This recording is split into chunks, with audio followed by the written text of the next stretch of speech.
राधे राधे दोस्तों, कान्हा वासु चैनल में आप सभी लोगों का स्वागत है। तो दोस्तों, आज मैं आप लोगों के लिए उत्पन्ना एकादशी की व्रत की कथा लेके आई हूँ। तो दोस्तों, वीडियो को स्किप करके ना देखें, पूरी वीडियो देखें और चैनल को लाइक सब्सक्राइब जरूर कर दें और बेल आइकन का बटन दबाना ना भूलें। चलो दोस्तों, समय खराब ना करते हुए वीडियो के आगे की तरफ बढ़ते हैं। तो सबसे पहले मैं उत्पन्ना एकादशी का आप लोगों को महत्व बताऊंगी। धर्मराज युधिष्ठिर कहने लगे कि हे भगवान, मैंने कार्तिक शुक्ल एकादशी अर्थात प्रबोधनी एकादशी का सविस्तार वर्णन सुना है। अब आप कृपा करके मुझे माघ माह के कृष्ण पक्ष की एकादशी के विषय में भी बतलाइए। इस एकादशी का क्या नाम है तथा इसके व्रत का क्या विधान है, इसकी विधि क्या है, इसके व्रत करने से किस फल की प्राप्ति होती है। कृपया यह सब विधान पूर्वक मुझसे कहिए। भगवान श्री कृष्ण बोले, माघ माह के कृष्ण पक्ष में आने वाली इस एकादशी को उत्पन्ना एकादशी कहा जाता है। यह व्रत शंखों द्वार तीर्थ में स्नान करके भगवान के दर्शन करने से जो फल प्राप्त होता है उसके बराबर पुण्य मिलता है। व्रत करने वाले भक्त को चोर, पाखंडी, परस्त्रीगामी, निंदक, मिथ्याभाषी तथा किसी भी प्रकार के पापी से बात नहीं करनी चाहिए। इसका महात्म्य मैं तुमसे कहता हूँ, ध्यान पूर्वक सुनो। उत्पन्ना एकादशी की व्रत कथा। श्री युधिष्ठिर कहने लगे कि हे भगवान, आपने हजारों यज्ञ और लाख गोदान को भी एकादशी व्रत के बराबर नहीं बताया, सो यह तिथि सब तिथियों से उत्तम कैसे हुई, बताइए। भगवान कहने लगे, हे युधिष्ठिर, सतयुग में मूर नाम का दैत्य उत्पन्न हुआ। वह बड़ा बलवान और भयानक था। उस प्रचंड दैत्य ने इंद्र, आदित्य, वसु, वायु, अग्नि आदि सभी देवताओं को पराजित करके भगा दिया। तब इंद्र सहित सभी देवताओं ने भयभीत होकर भगवान शिव से सारा वृत्तांत कहा और बोले, हे कैलाशपति, मूर दैत्य से भयभीत होकर सब देवता मृत्यु लोक से फिर रहे हैं। तब भगवान शिव ने कहा, हे देवताओं, तीनों लोकों के स्वामी, भक्तों के दुखों को नाश करने वाले भगवान विष्णु की शरण में जाओ, वे ही तुम्हारे दुखों को दूर कर सकते हैं। शिव जी के ऐसे वचन सुनकर सभी देवता क्षीर सागर में पहुंचे।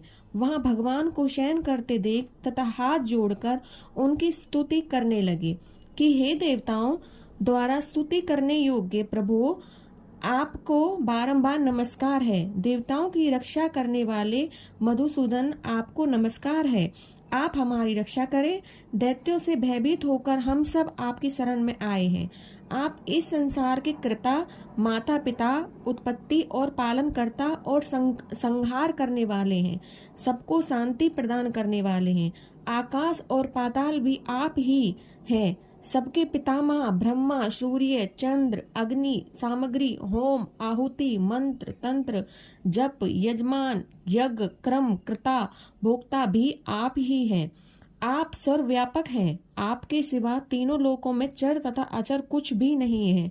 हे भगवान, दैत्यों ने हमको जीतकर स्वर्ग से भ्रष्ट कर दिया और हम सब देवता इधर उधर भागे फिर रहे हैं।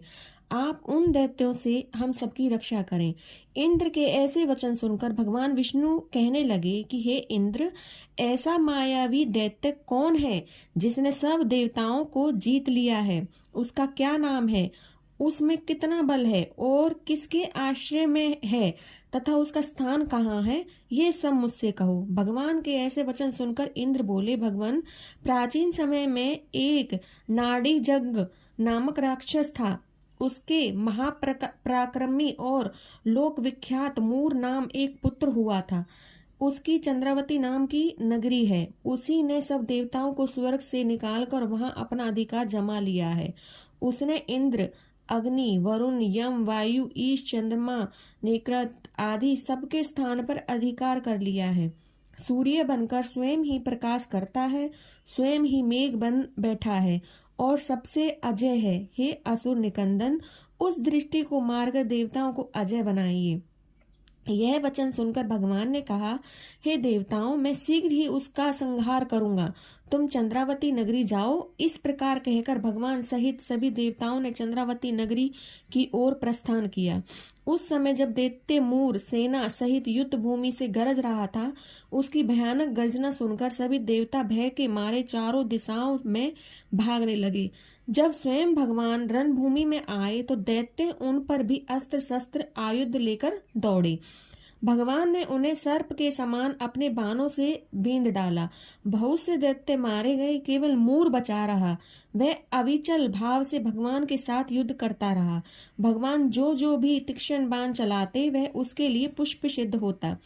उसका शरीर छिन्न भिन्न हो गया, किंतु वह लगातार युद्ध करता रहा। दोनों के बीच मल्ल युद्ध भी हुआ। 10,000 वर्ष तक उनका युद्ध चलता रहा, किंतु मूर नहीं हारा। थककर भगवान बद्रिकाश्रम चले गए। वहां हेमवती नामक सुंदर गुफा थी।